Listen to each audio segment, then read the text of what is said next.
You know, when I first watched this Malayalam epic on the big screen, I had good to mixed thoughts about it. But after the rewatch in the Hindi dub, now streaming, I experienced it with a very different understanding. Was it for the good or the bad? Let's talk about it. Hello guys, I'm Nona Prince, and just like Avesham, I watched the Hindi dub of The Goat Life or Aadujeevitham with my parents. Now don't worry, I'm not gonna watch every Malayalam film in Hindi and review it again. It's just that for both Avesham and this film, after watching the Hindi dub, there was lots to say. And that's why you're watching this video. Now that the film is out on streaming, I hope you have watched the film because I'll dive into spoilers. So if you have seen the film, then only continue watching. Now this film is streaming on Netflix in 5 languages. And interestingly, I noticed all these versions are available to watch separately. It's not like it's one film and in the settings you can change the language. And that actually made me wonder why they do this. This would usually happen if every language the duration is different or the edit pattern is different. And thus you need to have them separately. Just changing the audio is not enough. And I was really surprised after finding out the reason. Now if you know, in the original, our protagonist Najeeb comes from Kerala. He's a Malayali who travels to Gulf for a job but gets stuck there and is forced to work as a labor. Now everyone there speaks in Arabic, which he doesn't understand. But there's one more character, an old man who's already working there, who in the original speaks in Hindi, and that also causes a language barrier for a protagonist who doesn't know Hindi. Now it's always difficult to portray this when you're dubbing a film, because the reason behind dubbing the film is that people who don't understand the original language can watch and understand it. But how do you show the language barrier, which is a big part of this narrative? But I liked what they did in the Hindi dub. They changed few things. So Najeeb only knows Hindi now because he's from Maharashtra, and that old guy is turned into a Tamilian, hence keeping the language barrier intact. And I was like, wow, they put so much thought into it. So much extra effort and work would have gone behind, because I'm guessing they did that for every language. And you know, I feel sad that they put so much efforts, but the film didn't get that wide release. The dubbed versions could have actually worked. Now I'm not sure if the producers spent so much time and effort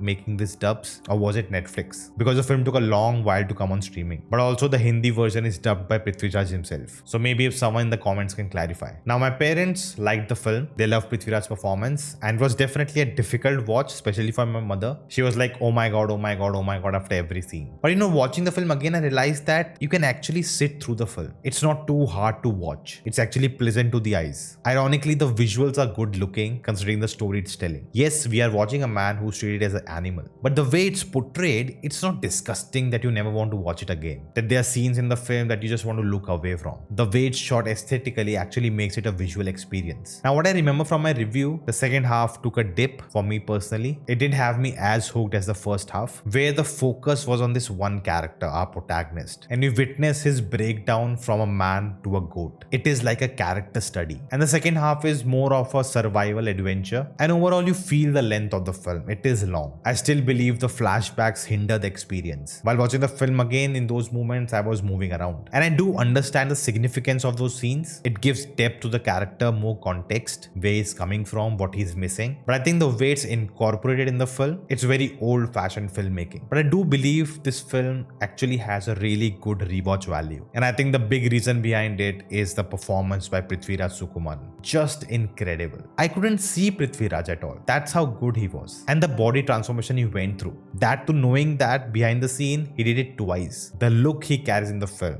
Big shout out to the costume department and the makeup department. It is flawless throughout. So much of his performance is through the body language, the way he's walking, the way his voice shiver. And it's coming from a man who's known for his bold voice, but he's giving that away for this role. And you see the weakness in him. He's even unable to speak. At so many moments he's unable to form a word and just making a sound, very much like a goat.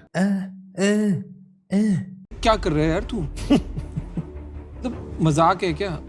He has no one to talk to. He's just talking to himself. His misery turns into helplessness. He gives up on God. And finally, he just gives up. And then comes a glimmer of hope. When it's time for him to run away from the place, when we get the first reveal of his body, what it has become, compared to the flashback moment where we know how healthy he looks. And when he takes a bath, who knows after how long, and that water touching him is giving him pain and he's screaming. The way he bids farewells to the animals. In the beginning we see he's scared of them, and now he's part of them. His final goodbye when he just runs away. It is without doubt a performance of the year. What we call Oscar level. But with great performance, you want the film also to be great. Because if the film is not that great performance doesn't travel very far. And we have seen that in the past. With the Malayalam film itself, Trans, where Fafa was amazing, but the film didn't match that. Now when I was watching the film for the first time and we introduced the character of Ibrahim Qadri, I had so many questions about the character. Who is he? Why is he doing this? How is he able to survive? There's a lot of mystery behind the character, and then there's a reveal in the police station later, which didn't feel that satisfying. But watching the film second time, I noticed that the film is actually playing this character as a mystical figure. That's the imagery they're playing with him with the music.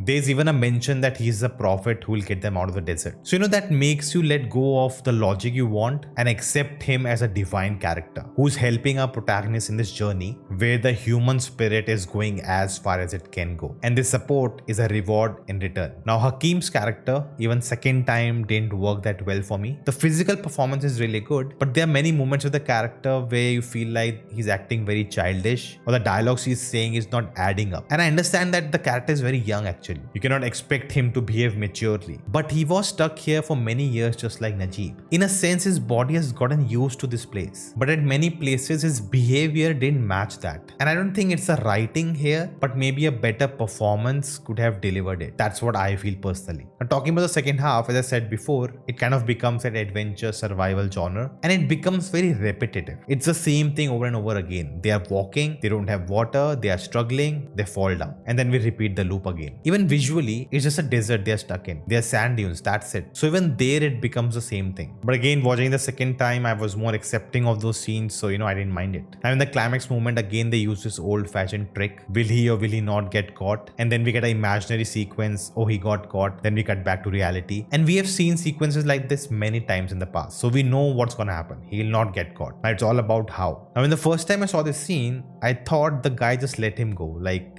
I struggled you so much, you ran away, now it's okay. Go now, I don't care. But this time I realized because he is not his actual sponsor, he cannot take him back because he'll need to show proof that, he brought him so he can take him back, which he didn't had. And that is the reason he didn't take him back. First time watching the film, I thought it's a reveal for Najeeb's character because we all knew from the beginning that it was a mistake. But this time I understood the context much better. At the end, I feel this film had high expectations with the kind of story it was telling, and what added to that was all the behind the scenes stuff we got to know, all the struggles they went through. And when the first visuals came out, it felt everything is coming together for a flawless experience, which wasn't the case, but it was still a great theatrical experience. And in this video I talked about how Malayalam cinema has been dominating and ruling over theaters and box office this year. Check it out. Do let me know your thoughts in the comments below, and I will see you next time.